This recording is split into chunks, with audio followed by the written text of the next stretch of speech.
Hello, students. This is your chapter, The Fun They Had of Class 9. In your English textbook, Behive, we have the first chapter, The Fun They Had, which is applicable to today's scenario. This is the set in the future when children don't have traditional books and schools. It is set about 150 years ahead. One day, Margie, a little girl in the story, makes a diary entry. Today, Tommy found a real book. Tommy, a boy of 13 years, finds an old book.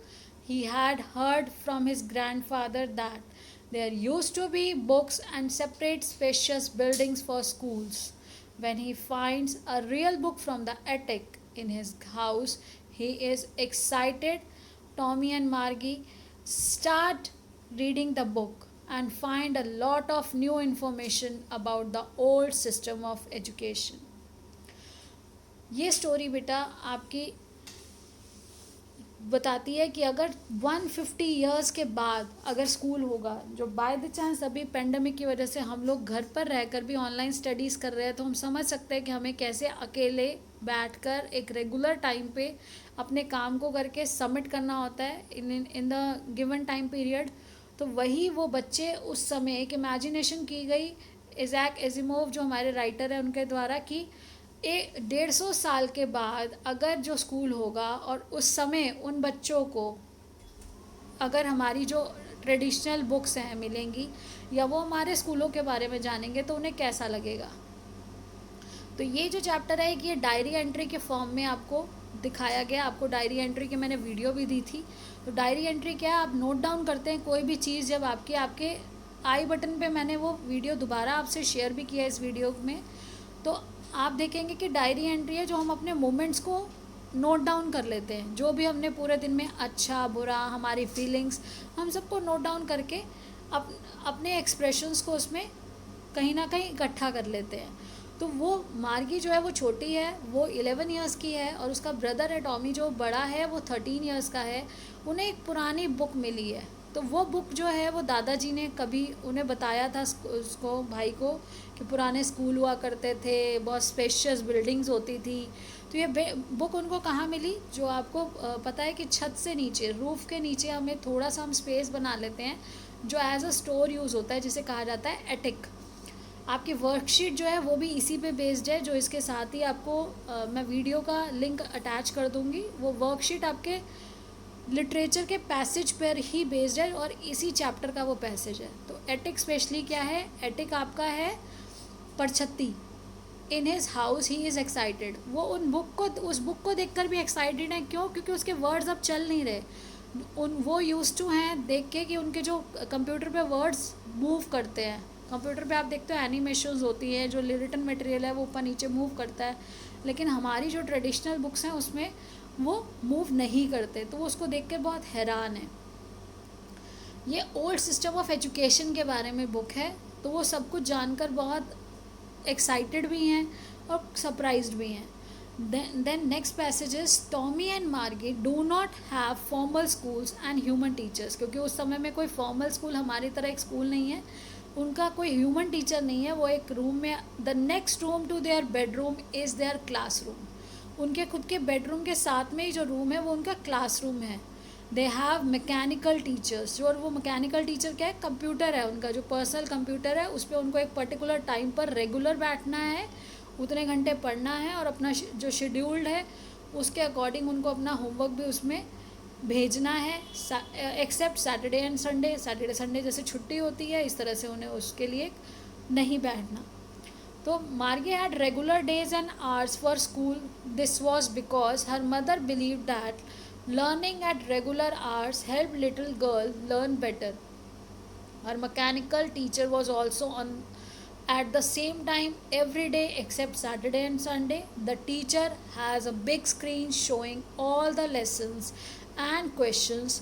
There is a slot where each child has to put homework and assignment for evaluation. तो यहाँ पर एक ये particular time एक same time पर daily उनको बैठना है. और उनकी मम्मी यही बिलीव करती हैं कि जो अगर लिटिल गर्ल जो छोटे बच्चे स्पेशली छोटे बच्चों को आदत डालनी बहुत ज़रूरी होती है कि सेम टाइम पर बैठें और क्यों? क्योंकि कंप्यूटर पे उसको वैसा कोई इंटरेस्ट नहीं, उसको एक डिसिप्लिन लाइफ होगी, सही समय पर बैठेंगे, सेम टाइम पे ओपन करेंगे, अपने टाइम ड्यूरेशन में, जैसे आपका स्कूल आने का टाइम है, इतने बजे आना है, इतने बजे जाना है, तो उन्होंने अपने घर में भी ये मेंटेन किया हुआ था ताकि बच्चों की बेटर अंडरस्टैंडिंग हो, लर्निंग अच्छी हो सके, एनवायरनमेंट वैसा मिल सके उनको।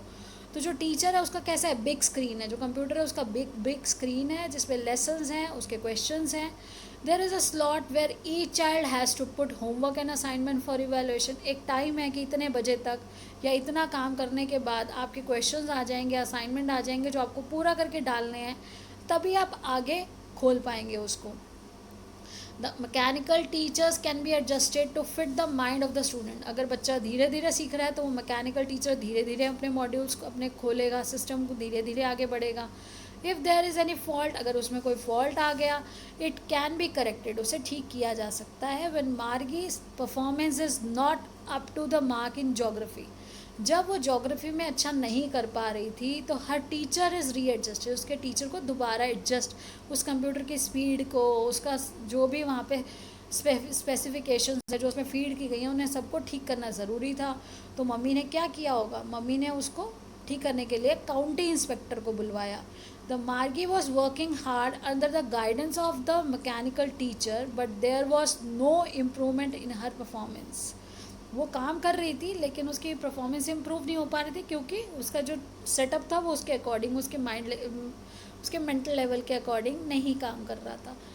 It only kept getting worse, वो धीरे धीरे, बेटा वर्स क्या है, बैड, वर्स्ट, वर्स्ट, तो ये second form of the bad होगी, वर्स बुरा होता जा रहा था पहले से और बुरा। उसकी जो परफॉर्मेंस, अगर मान लो पहले वो 18 मार्क्स ला रही है तो वो 16 हो गए, देन 12 हो गए, तो वो उसको इम्प्रूव नहीं कर पा रही थी बल्कि उसका और ज़्यादा डाउन जा रहा था। So Margie's mother send for county inspector to find out the fault and settle it. तो काउंटी इंस्पेक्टर वो है जो उसको ठीक करने आते हैं, उन्हें बुलाया गया, उन्होंने उस फॉल्ट को ठीक किया, सेटल किया। When Margie comes to know about the old school from the book, जब उसको वो बुक से पुराने स्कूल के बारे में पता चला, she starts hating her school, उसको अपना स्कूल बिल्कुल अच्छा नहीं लगता था।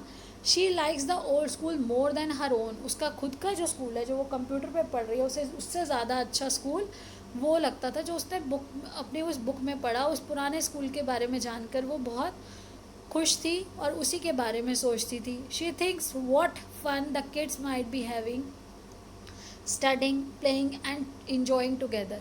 तो आज हम भी इस चीज़ को मिस करते हैं। आप भी सोचते होगे कि जब हम स्कूल जाते थे हम एक साथ पढ़ते थे, हम एक साथ खेलते थे, एक साथ इंजॉय करते थे, तो वो सारी चीज़ें हम आज मिस कर रहे हैं। तो यही जब पुराने स्कूल के बारे में मार्गी को पता चला तो उसे भी लगा कि कितना अच्छा होता होगा कि जब वो सब बच्चे एक साथ, एक एज लेवल के बच्चे एक साथ, टीचर एक ही चीज़ सबको दे रही है, सब मिल के इंजॉय करते हुए पढ़ते हैं, खेलते हैं।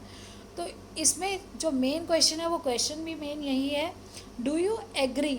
शॉर्ट क्वेश्चंस बेटा ऊपर बहुत सारे बन सकते हैं बीच में जो 2-3 मार्क्स वाले क्वेश्चंस हैं, और एक लॉन्ग क्वेश्चन जो मैंने इसमें डिस्कस भी किया है नीचे बोल्ड लेटर्स में जो है वो question, do you agree with Margie that schools today are more fun than the schools in the story, give reason for your answer.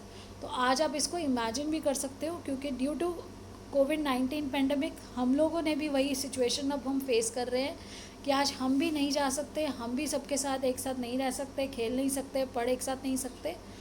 तो yes, I agree with Margie, in the story there are no schools as such, the room next to their bedroom is their school, they are taught by a mechanical teacher, there are no human feelings, everything is monotonous, एक जैसा रोज़ रोज़ चल रहा था। आपके पास fun activities भी हैं school में, लेकिन उनके लिए सब सिस्टम सेम चल रहा था। आप करिकुलर एक्टिविटीज़ बहुत सारे पार्टिसिपेट करते हो कॉम्पिटिशन्स में, तो यहाँ पर कुछ नया नहीं था। मोनोटोनस मतलब एक जैसा वही routine. The child has to complete its homework, his or her homework, child has to complete his or her homework and put it in the slot meant for it in the machine. But in the schools today there are spacious buildings where all kids from the neighborhood go together. They are taught by the human teachers, they study and play together, they learn the same thing so that they can help each other in their homework. ये सब आपके लिए है कि हम सब एक spacious building में पढ़ते हैं, एक साथ, आस पड़ोस के बच्चे भी सब एक साथ स्कूल जाते हैं, ह्यूमन टीचर्स हैं आपके, मैकेनिकल टीचर्स नहीं हैं। हम सब एक साथ स्टडी एंड प्ले टुगेदर, एक साथ पढ़ते हो, एक साथ खेलते हो, और सेम चीज़ें जब आप एक साथ करते हो तो एक दूसरे की होमवर्क्स में भी हेल्प कर पाते हो, सब कुछ कर पाते हो। तो अब आप देखिए कि अब हम सब एक साथ नहीं पढ़ पा रहे हैं, लेकिन हम आज भी जैसे मिस कर रहे हैं, ऐसे ही आगे के बच्चों के लिए ये दिखाया गया, ये इमेजिन किया गया कि 2157 में अगर बच्चे होंगे तो वो किस तरह से पढ़ेंगे, और आज के बारे में जब जानेंगे, जैसे हम एंशियंट टाइम के बारे में जानकर हैरान होते हैं कि ऐसा होता था, तो उनको कैसा लगेगा। अब आपको जो वर्कशीट दी गई है वो भी इसी पे बेस्ड है, लिटरेचर पैसेज पर बेस्ड है, और उस एक छोटी सी समरी उसमें दी गई है, सिंपल वर्ड्स में है, उसके क्वेश्चंस आप सॉल्व कीजिए। ये जो आपकी समरी है ये आपको नोटबुक में नोट डाउन करनी है, जो आपको एग्ज़ाम की प्रिपरेशन के लिए, या कैसे कोई भी क्वेश्चन आ जाए आपका इस चैप्टर से रिलेटेड, आप उसे ईज़िली सॉल्व कर पाएंगे। आई होप आपको जो चैप्टर है बहुत अच्छे से क्लियर हो गया होगा, और आपके सारे क्वेश्चन बहुत अच्छे से सॉल्व भी हो जाएंगे। आप इस वीडियो को अगर आपको पसंद आई लाइक कीजिए, अपने फ्रेंड्स को शेयर कीजिए ताकि ज़्यादा से ज़्यादा बच्चों के पास ये पहुँचे और सब इसका फ़ायदा उठा सकें, और इसे सब्सक्राइब कीजिए। अगर आपने सब्सक्राइब ऑलरेडी कर रखा है तो उसे दोबारा क्लिक ना करिए, नहीं तो अनसब्सक्राइब्ड हो जाएगा, और बेल आइकन को ज़रूर दबा दीजिएगा। Thank you so much, have a nice day.